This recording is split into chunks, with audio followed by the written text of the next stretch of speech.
Chris Roper, and I'm here today to talk about Rock Band and the main World Tour mode for the game, which is your basic progression thing, and which works way differently than it had in either Guitar Hero 1 or 2, and a lot of people haven't heard about it yet. The first thing you do when you start the World Tour is you need to go create a band. You can give them a band name, you can create a logo for the band, which is a pretty cool layer system. You can use shapes and stuff, kind of like you could in Forza. You can give them a motto. Depending on where you're playing, you might have your logo in the background or whatever, signs with your name on it, which is pretty cool. And then you need to go create all your band members, of course. And for each member, you can pick their name, you give them their height and weight. You pick through a limited number of heads. There's about half a dozen or so different heads you can choose from. And you give them a hairstyle, and you give them their style, be it punk, metal, rock, whatever. And that's kind of like how they'll, rock out on stage. And then once you've got your guy created, you can go into the rock shop and go through a bunch of different clothing options.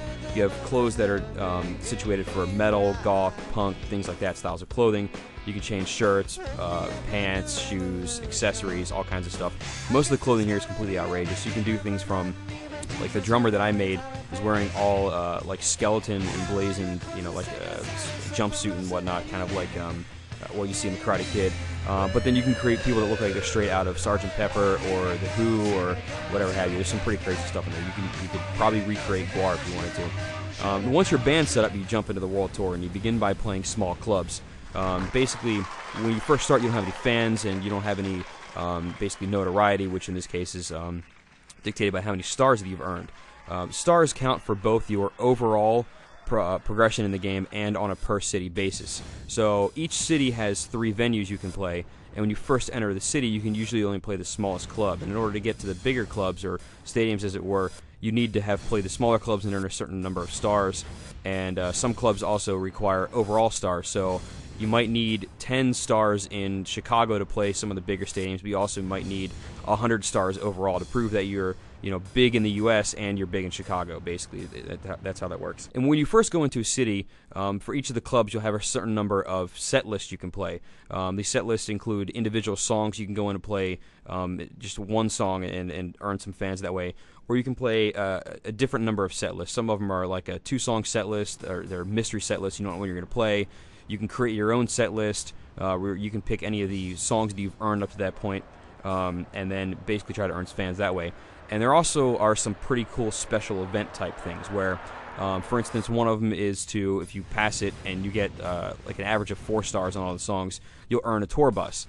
And so at the beginning you might only be able to play in a couple cities, and when you earn the tour bus, it opens up a lot more cities in the U.S.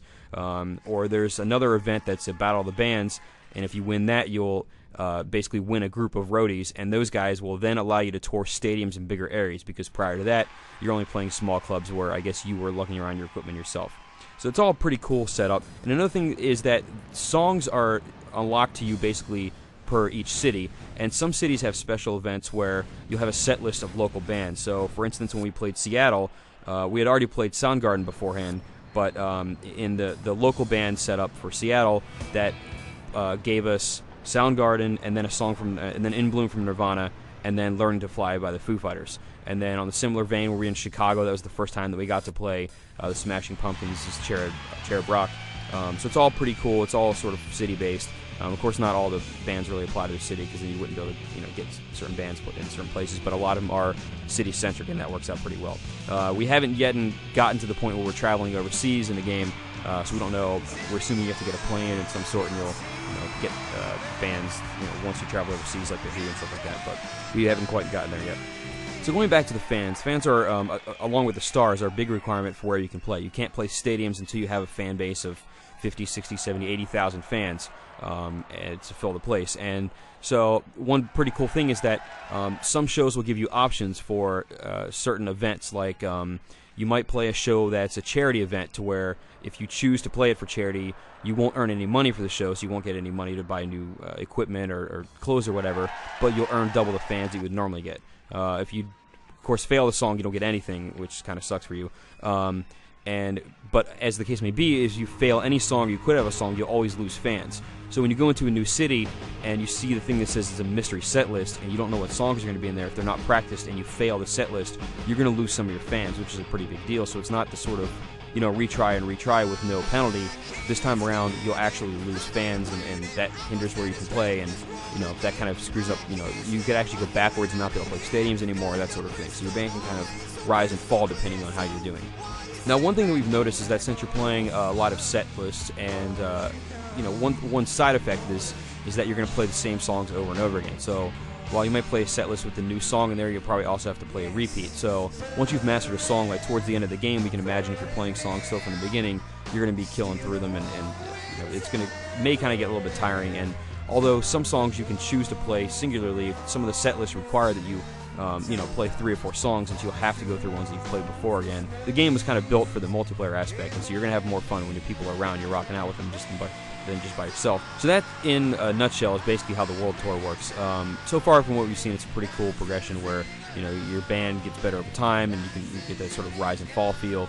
And you kind of, there's enough elements in there that it actually feels like your band is expanding, as opposed to you're just going at a checklist of songs that are getting harder. This actually gives you bigger stadiums to play, more fans at your show, and yeah, it's all a pretty cool experience, and you actually feel that your band is evolving and getting bigger and better. And so it is a really cool setup, and we're glad that Harmonix took a risk on it, and hopefully it'll pay off in the end.